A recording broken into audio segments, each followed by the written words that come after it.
강원영 목사님의 내가 믿는 그리스도라는 책을 보면 이분이 그 죄에 대해서 아주 깊이 고민하고 죄라는 것을 과연 어떻게 이해하고 해석해야 할 것인가, 그 죄에 대해서 고민하다가 본인이 얻게 된 그 얘기들을 책에 기록하고 있습니다.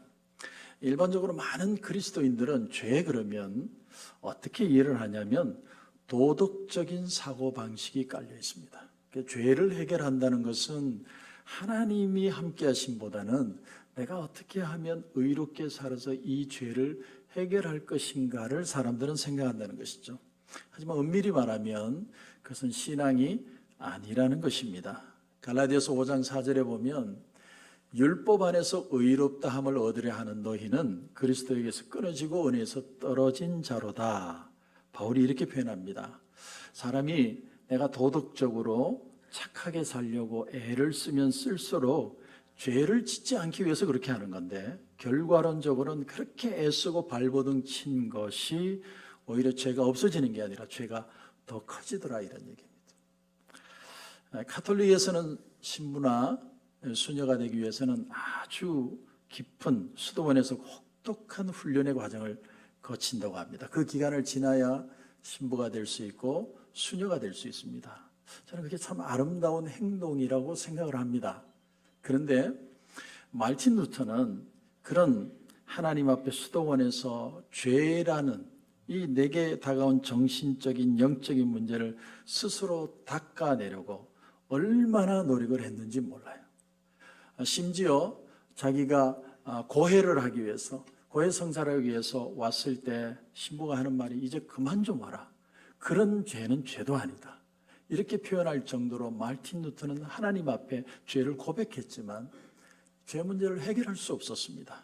그러다가 어느 날 성경을 깊이 보는 가운데, 우리 말틴 루터를 그냥 생각하면 안 됩니다. 그는 교수였습니다. 말씀을 가르치는 교수인데 죄 문제를 해결할 수 없었어요. 그러다 말씀을 읽는 가운데 로마서 1장 17절을 접하게 되죠. 복음에는 하나님의 의가 나타나서 믿음으로 믿음에 이르게 하나니 기록된 바 오직 의인은 믿음으로 말미암아 살리라. 이 말씀에 탁 부딪힙니다. 그래서 그는 외치기 시작했어요. 솔라 피데, 솔라 그라티아, 솔라 스크립투라. 오직 믿음으로, 오직 은혜로, 오직 성경으로. 이것이 그가 종교개혁을 일으켰던 캐치프레이즈입니다. 이렇게 하지 않고는 우리는 죄에서 자유할 수 없다는 거예요. 그래서 유명한 책 가운데 중세의 토마스 아 캠피스가 적은 그리스도를 본받아라는 책을 보면 그의 책 속에도 이런 얘기가 나옵니다. 결국 우리가 아무리 노력해도 그리스도를 온전히 닮을 수는 없다. 인간이 그렇게 발버둥을 치고 토마스 아 캠피스 정도 되면 하나님께 거의 다다를 것 같은 사람인데도 그의 고백은 바로 이거라는 겁니다. 기독교에서 말하는 죄는요, 얼마나 나쁜 짓을 하고 내가 바로 살지 못하는 그런 sins, 죄들을 말하는 게 아니고 sin, 그 죄의 상태를 말한다는 거예요. 다시 말하면 죄라는 건 행위의 문제가 아니고 존재의 문제라는 거예요. 존재의 문제. 여러분, 많은 종교가 있죠. 특별히 동아시아 주변에 불교, 유교, 모든 힌두교 이런 사상들을 보면 기독교에서 말하는 그 죄의식이라는 게 약하거나 없습니다. 그럼 죄의식이 없느냐? 없는 게 아니라 그 어떤 비도덕적인 행동에 대한 부끄러움을 가지는, 수치심은 가지는데 죄의식은 없다라는 거예요. 여러분, 왜 그러냐면 죄에 대한 감정은요, 하나님의 하나의 인격적인 존재가, 인간이 지고한 인격적 하나님 앞에서 느끼고 책임지는 어떤 감정이 guilty feeling이라는 거예요. 이것은 하나님에 대한 인식이 생기지 않으면 죄를 알 수도 없고 회개할 수도 없다라는 거예요. 여러분, 많은 사람들 가운데 내가 왜 죄인이냐? 나만큼 이렇게 착하게 사는 사람이 있으면 나오라고 그래요. 나는 법 없이도 살아. 근데 그 사람이 하나님을 정말 만나면 우리가 죄된 상태에 있다는 걸 처절하게 느낀다는 거예요. 이게 죄예요.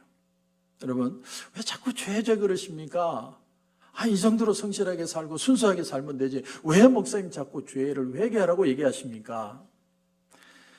하나님과의 단절, separation이 일어나면 사람에게 일어나는 현상이 뭐냐면 모든 탐욕, 또 우리의 마음속에 분열, 대립, 시기, 질투, 증오, 살인, 모든 악한 행동들이 다 일어난다는 거예요. 왜? 하나님과 관계가 끊어지면서. 하나님과 연결이 끊어지면 인간은 죄된 상태로 들어갈 수밖에 없다는 거예요. 그러니까 이 죄된다, 죄라는 건 어떤 죄를 많이 짓느냐 안 짓느냐의 문제가 아니라 죄된 상태에 놓여서 살아갈 수밖에 없다는 거예요. 지난 금요일에도 루마니아 선교사님이 와서 집시들 사역을 하는 얘기를 많이 해주셨는데 식사를 하면서 그런 얘기를 해요. 이 집시들이 아주 화려한 드레스를 좋아한답니다. 아줌마들이 아주 빨간 화려한 드레스를 입고 드레스만 입으면 되는데 앞에 주머니를 하나 만들어 놓는데 파티에 가가지고 심지어 뭐까지 훔쳐가느냐면 자동차 배터리까지 그 드레스에다가 집어넣고 저기서 걸어서 도망을 간다는 게 집시랍니다. 그런데 그런 집시들이 정말 예수님을 전하니까 예수님을 만나는데 어떤 변화가 있냐면 더 이상 도둑질하지 않고 동네가 그렇게 지저분하고 사람이 살 수 없는 그런 곳인데 쓰레기를 다 치워버리는 일이 일어나더라는 거예요. 왜 그런 일이 일어나느냐? 내가 이 세상에 사는 건 그냥 태어나서 그냥 밥 먹고 어쩔 수 없이 사는 인생이 아니라 하나님이 나를 불러주시고 예수 그리스도가 나를 구원해 주셨다는 그 가치, 내가 이 세상을 살아가는 생명의 가치를 느끼는 순간 사람은 모든 잘못된 것에서 자유하는 역사가 일어난다는 사실. 죄는 행동의 문제가 아니고 존재의 문제라는, 존재의 문제. 오늘 우리가 보는 레위기 16장, 오늘 말씀은 대속죄일에 관한 얘기입니다.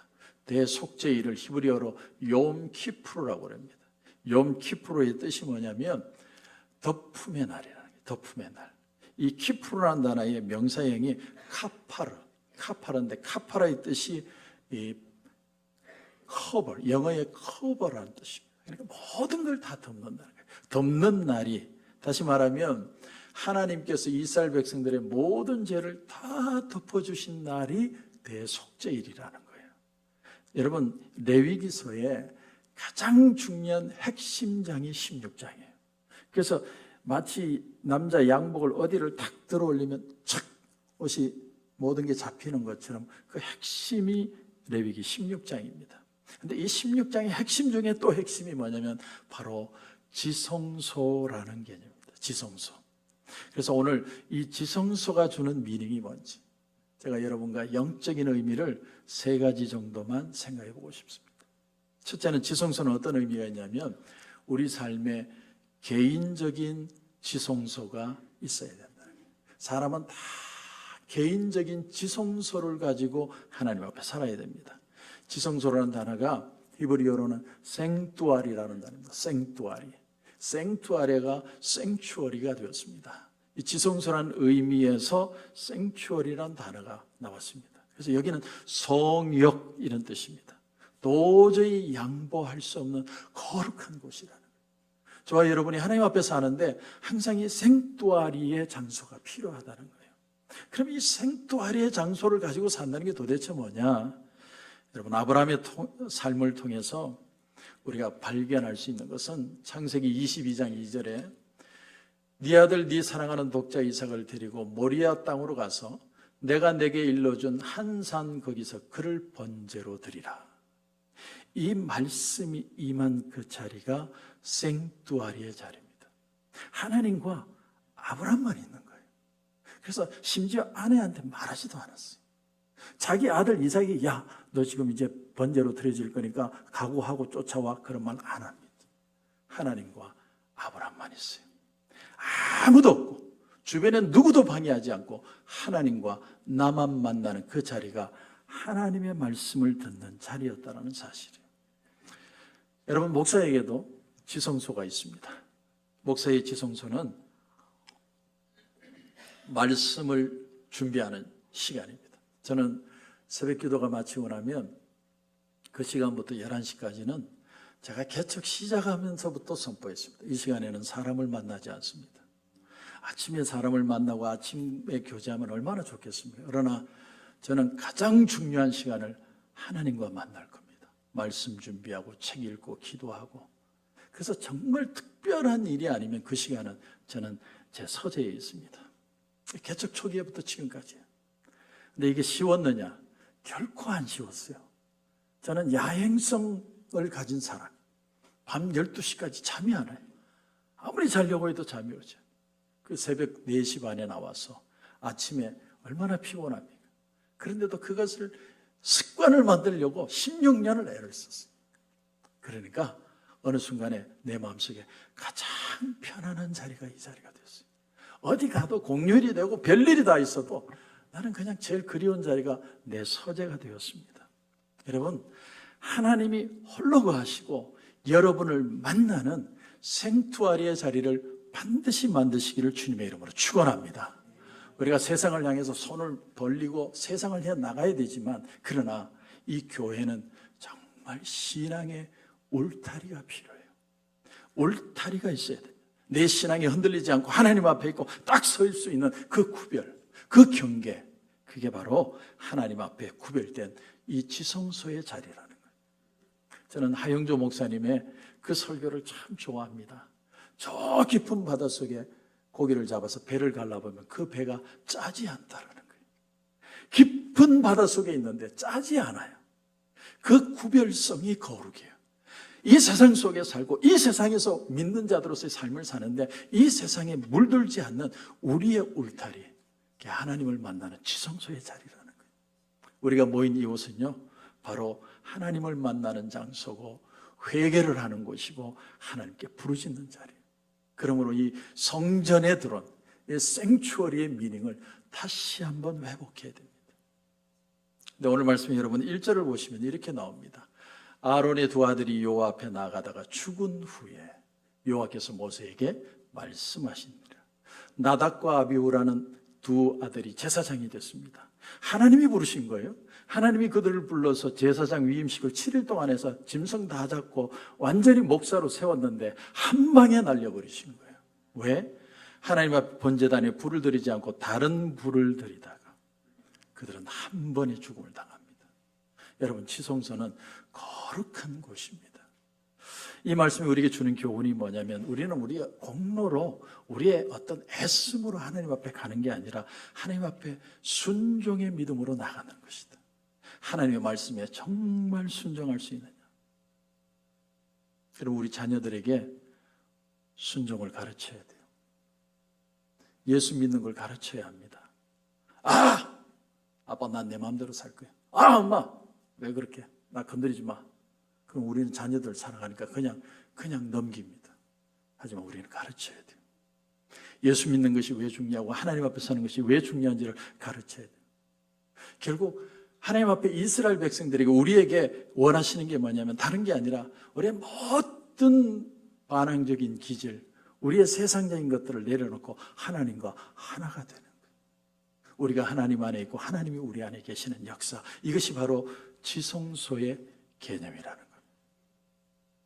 두 번째 지성소의 의미는 뭐냐면, 지성소는 홀로 들어가는 곳입니다. 여러분, 이 지성소 안에는 딱 아론만 들어갈 수 있어요. 성소에서는 제사장들이 막 열심히 일을 하는데 지성소에는 딱 아론만 들어가고 1년에 딱 한 번만 들어가야 돼요. 들어갈 때는 반드시 이 대제사장은 무릎에다가 줄을 묶어서 들어갔습니다. 왜냐하면 들어가서 사람이 살았는지 죽었는지 알 수가 없으니까 줄을 묶어놓고 혹시나 안 나오면 줄 끌어당겨서 꺼내기 위해서. 그런가 하면 이 옷자락에는 방울을 달았어요. 사람이 움직이고 있다는 걸 볼 수 없으니까 딸랑딸랑딸랑 소리가 나면 살아있는 거예요. 1년에 딱 한 번 들어갑니다. 여러분, 이 시간 우리가 하나님 앞에 전체가 나와서 예배를 드리고 있지만 사실은 내가 홀로 하나님 앞에 예배 드리고 있는 거예요. 그래서 키에르케고로는 우리는 하나님 앞에 단독자다 이렇게 표현했어요. 우리가 1대1로 지금 하나님을 만나고 있는 거예요. 이게 얼마나 중요한지 모르고. 여러분, 신앙에는요 대신이라는 말이 없어요. 여러분, 내 남편이 나를 대신하고 아내가 나를 대신하고 자식이 내 신앙을 대신하고 그런 거 없습니다. 아브라함의 하나님, 이삭의 하나님, 야곱의 하나님, 나의 하나님. 내가 하나님을 만나는 이 자리가 하나님과 내가 홀로 접하는 예배의 자리. 야곱은요, 홀로 야복강 나루터에서 하나님과 씨름합니다. 그 전에는 하나님을 그냥 모호한 하늘에 계신 하나님으로 알았습니다. 하나님과 야복강 나루터에서 씨름하면서 하나님을 홀로 만납니다. 모세는 시내가 산에 올라가서 하나님 앞에 홀로 말씀을 받습니다. 모든 사람들은 올라가지 못하는 그곳에서 하나님 앞에 홀로 말씀을 받습니다. 우리가 하나님 앞에 예배 드리는 것도 하나님과 나만의 관계. 하나님 앞에 이 예배가 내가 정말 하나님 받으시는 귀한 예배가 되기를 소원합니다. 역대하 26장 5절에 보면 하나님의 묵시를 밝게 하는 스가랴가 사는 날에 하나님을 찾았고 그가 여호와를 찾을 동안에는 하나님이 형통하게 하셨더라. 이게 무슨 말이냐면 우시야 왕에 대한 얘기입니다. 우시야는 16살의 왕이 됐어요. 근데 왕으로 등극하고 보니까 옆에 스가랴 선지자가 있습니다. 가르칩니다. 왕이시여 일어나면 성경 읽으셔야 됩니다. 기도하셔야 됩니다. 말씀대로 살아야 됩니다. 하나님 앞에 순종해야 됩니다. 그때는 듣는 것 같았어요. 그런데 이 스가랴 선지자가 죽고 나니까 우시야가 자기 마음대로 합니다. 하나님을 버려요. 나중에는 문둥병이 걸려서 홀로 비참한 죽음을 당합니다. 목사도 부모도 남편이나 아내도 나 대신해서 하나님 앞에 설 수 없습니다. 지금도 늦지 않았습니다. 누구 보고 누구 때문에 억지로 어쩔 수 없이 교회 와서 앉아 있는 게 아니라 하나님 오늘 나를 만나 주시옵소서. 나의 하나님을 경험하기를 원합니다. 내가 하나님 앞에 상 받는 거예요. 제 얘기를 좀 드려서 죄송하지만 저는 처음에 전도사가 되었을 때 아버지 교회에 있었습니다. 아버지 교회에 있는 좋은 점이 뭔지 아십니까? 내 마음대로 하는 겁니다. 놀고 싶으면 놀고 하고 싶으면 하고 아버지가 이거 하라 하면 확 성질내고 안 하고 내 마음대로 하는 거예요. 내 마음대로. 그러다가 결혼을 했습니다. 결혼을 해봤더니 또 장모님이 수영로교회 전도사님이세요. 그래서 이 수영로교회 부목사로 담임 목사님 된 교회로 이렇게 소개를 했어요.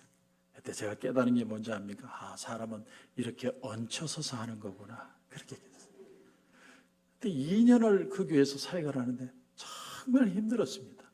몸이 힘들어서 힘든 게 아니라 내 맘대로 못해서 힘든 거예요. 저는 미국을 도망 온 사람입니다. 너무 사역이 싫어가지고 와이프를 꼬셔서 도망을 온 거예요. 근데 도망 왔다가 제대로 잡혔습니다. 그래가지고 이 개척교회를 16년째 하고 있는 거예요. 여러분, 개척교회 하면서 저 정말 많이 인간됐습니다. 정말 참는 것도 배우고요. 또 믿음으로 선포하니까 하나님이 들어주시더라고요. 그리고 무슨 일을 할 때 아무도 도와주지 않는 혼자만의 자리가 있더라고요. 어떤 일을 결정할 때는 광야에 혼자 서 있는 것 같아요. 근데 혼자 결정을 하고 믿음으로 가면 하나님이 그 사역에 기름을 부으시더라고요. 홀로 서는 걸 배우는 거예요. 모든 건 다 홀로 서는 거예요. 저희 딸이 저희 교회를 떠날 때 제가 이런 말을 했습니다. 지혜야, 그래도 아빠를 도와줘야지. 저희 딸이 한 말이 뭐냐면 아빠 지금까지 도와줬잖아. 지금까지 내가 했었잖아. 할 말이 없더라고요. 얼마 전에 주님의 영광교회 EM 찬양 사역자로 자기를 부른대요. 그래서 그 교회 EM 리트리트 할 때 가서 찬양을 했는데 아마 그것이 자기들에게 좀 어필이 돼서 풀타임으로 자리를 마련했으니까 무조건 오라. 딸과 얘기를 나누는데 저희 딸이 하는 얘기가 뭐냐면 아빠 나 안 갈 거야. 왜 안 가? 말을 했더니 미국 교회 갔는데 찬양 프로그램이 1년짜리가 너무 좋은 게 있어서 그거 배우고 조금 더 내가 준비되면 갈 거야. 아니면 YM 갈 거야. 제가 저희 딸 보고 그랬어요. 그냥 가. 그냥 가서 부딪혀. 부딪히다가 안 되면 배우는 거야. 먼저 가서 부딪혀 봐야 내가 누구인지를 알아. 그리고 더 중요한 사실은 네 마음 저 깊은 곳에 너는 두려움이 있어. 혹시나 내가 실패할까 봐. 사람들이 나를 블레임하지 않을까. 내 상처를 건드리지 않을까? 넌 두려워서 도망가는 거야. 도망가지 마. 부딪혀. 네가 그 찬양 사역을 하면 다 사람들이 널 좋아하지는 않을 거야. 널 싫어하는 사람도 있어. 그런데 부딪히고 가는 거야. 가다 보면 하나님이 너와 함께 하시고 하나님이 함께 하심을 느끼면 그때 리더십이 생기는 거예요. 지난주 금요일 날 그 교회에 가서 EM하고 고등부를 같이 해서 찬양을 인도하고 처음 하고 왔답니다. 여러분, 우리는 자녀들에게 홀로 서는 걸 가르쳐야 됩니다. 왜 우리가 자녀들을 못 놔주느냐 하면 아직도 어리다고 생각하기 때문에. 그러나 하나님이 우리와 함께 하셨던 것처럼 우리 자녀들과도 함께 하실 하나님을 믿어야 됩니다. 못 믿으니까 못 놔주는 거예요. 믿으면 놓아줄 수 있습니다. 세 번째는 지성소에는 반드시 세마포를 입고 들어가야 됩니다. 평소에 제사장들은 아주 화려한 옷을 입었습니다. 청색으로 아래 위로 쫙 긴 드레스를 입고 그 위에 알록달록한 옷으로 수놓은 옷을 입고 거기다가 조끼에는 보석을 12개 달아가 반짝반짝 하여 다녔습니다. 그런데 지성소에 들어갈 때는 다 벗어야 돼요. 다 벗고 흰 속옷, 세마포 옷 하나만 입고 다 들어가는 거예요. 특히나 오늘 16장 초대의 나답과 아비후의 죽음은 우리에게 많은 것을 우리에게 던져주고 있습니다. 여러분, 하나님의 구별하심 앞에 서야 합니다. 오늘 3절에도 보면 아론이 성소에 들어오려면, 다시 말하면 지성소에 들어가는 거죠. 베조트라는 히브리어입니다. 원래 뜻이 어떤 거냐면 이같이 하면 이런 뜻입니다. 이렇게 해서 아론은 성소에 들어오라 이런 뜻이에요. 이렇게 하는 이 규율, 하나님이 만드신 것을 따라서 성소에 들어오라는 겁니다. 그런데 이렇게 들어올 때 4절에 보니까 거룩한 세마포 속옷을 입고 세마포 속바지를 몸에 입고 세마포 띠를 띠고 세마포 관을 쓸지니 이것들은 거룩한 옷이라. 물로 그의 몸을 씻고 입을 것이다. 다 벗고요, 깨끗하게 목욕하고 세마포만 입고 들어갑니다. 히브리어로 세마포라는 단어의 히브리어가 바드입니다. 바드. 공교롭게도 구글 AI 이름이 바드예요. 둘이 같은 건 아니에요. 같은 건 아닌데 이제 하나님 앞에 거룩한 세마포 속옷만 입고 들어갈 수 있어요. 세마포의 미닝이 뭘까요? 요한계시록에 가면 19장 8절에 이런 말씀이 나옵니다. 그에게 빛나고 깨끗한 세마포 옷을 입도록 허락하셨으니 이 세마포 옷은, 그러니까 세마포의 뜻이죠, 성도들의 옳은 행실이다 이렇게 표현합니다. 에베소서 4장 23절에 보면 오직 너희의 심령이 새롭게 되어 하나님을 따라 의와 진리의 거룩함으로 지으심을 받은 새 사람을 입으라 이렇게 표현합니다. 세마포 옷은 뭘 말하냐면 하나님 안에서 완전히 새로운 존재가 된 것을 말합니다. 이전 것은 지나갔으니 보라 새 것이 된 겁니다. 이게 세마포예요. 세계적인 부흥사 중에 니키 크루스라는 목사님이 있습니다. 뉴욕의 암흑가의 유명한 깡패였습니다. 근데 이 사람이 밤에는 사람들이 무서워 밖에 못 나갈 정도로 무시무시한 깡패 도둑이었어요. 근데 어느 날 뉴욕의 할렘가를 걸어가고 있는데 어떤 목사가 서서 회개하십시오. 회개하고 예수 믿어야 됩니다. 회개하십시오. 그 말 듣다가 짜증나가지고 한 대 때렸는데 그냥 기절해서 나가 떨어졌어요. 다음날 아침에 갔는데 그 목사가 또 서서 회개하십시오. 예수를 믿어야 됩니다. 머리에 붕대를 감고 나가지고 또 얘기하고 있대요. 거기서 쇼크를 먹었어요. 아무리 주먹 깡패고 대단해도 저건 나보다 더한 놈이다. 그런 생각이 들어서 마음에 집에 들어가서 곰곰이 생각하는데 양심의 과칙을 느낀 거예요. 과연 예수 그리스도가 누굴까? 도대체 예수가 누구길래 저렇게 두들겨 맞고도 나와서 복음을 전할까? 내가 예수를 알고 싶다. 그래서 그는 교회에 나오고 예수를 믿게 되고 목사가 되어서 유명한 부흥사가 됩니다. 여러분, 이곳은 어떤 곳인 줄 아세요? 하나님 앞에 나와서 회개하고 주님을 만나는 곳입니다. 내 마음의 모든 염려와 걱정은 다 내려놓고 주님이 내 삶의 소망이라는 것을 고백할 수 있는 자리가 바로 여기라는 거예요. 오늘 우리가 성찬식에 참여합니다. 성찬식은 예수님이 세마포 옷을 입으시고 온 몸을 피투성해야 되어서 하나님 앞에 드려진 그 날이 바로 새 성찬식이에요. 나를 기념하라고 하셨어요. 주님이 나를 위해 십자가에 달려 죽으시고 부활하신 걸 기념하는 거예요. 나를 위해 죽었다는 거예요. 그러므로 너도 나를 따라 십자가를 지는 삶을 살라. 이게 바로 성찬식이에요. 성찬식. 우리의 모든 고백을 주님 앞에 드리는 겁니다. 이런 얘기가 있습니다. 아버지가 아들을 얻고 광야의 거친 길을 가고 있었습니다. 근데 친구를 만났어요. 그래서 그 친구가 여보게, 얻고 있는 애가 누군가? 내 아들이지. 그러니까 그 친구가 그 아들에게 물었습니다. 야, 너 네 아버지냐? 아니요, 우리 아버지 아닙니다. 기가 막혀서 그 아버지가 말하는 거예요. 야, 네가 내 아들이 아니야? 어떻게 당신이 내 아버지입니까? 내가 널 얻고 있잖아. 얻고 있으면 다 아버지입니까? 내가 지금까지 너 먹여 살렸잖아. 먹여 살리면 다 아버지입니까? 근데 이 문제를 해결할 사람, 저런 아버지다 아니다 막 옥신각신하는데 이 문제 해결할 사람은 유일하게 딱 한 사람밖에 없어요. 누굽니까? 엄마밖에 없어요. 네 아버지가 네 등에 업고 있는 거다. 이분이 네 아버지다. 모든 경쟁이 다 끝나는 거예요. 여러분, 초대교회는요, 성령을 어머니의 영이라고 표현을 했답니다. 성령이 오시면 하나님을 아버지라고 고백하게 돼요. 성령이 오시면 예수 그리스도가 내 마음의 구주라고 고백을 합니다. 우리가 오늘도 하나님 앞에 나왔습니다. 우리는 하나님 앞에 홀로 서는 거예요. 내가 세마포 옷을 입고 하나님 앞에 단독자로 서는 거예요. 근데 여러분, 두려워하실 필요가 없어요. 보혜사 성령께서 여러분과 함께 하십니다. 여러분의 삶이 능력이 되게 하시고 회복이 되게 하고 치유되게 하시고 이 길을 끝까지 걸어가게 하시는 겁니다. 이런 영적 지성소의 삶이 회복되는 저와 여러분이 되시길 주님의 이름으로 축원합니다. 기도드립니다.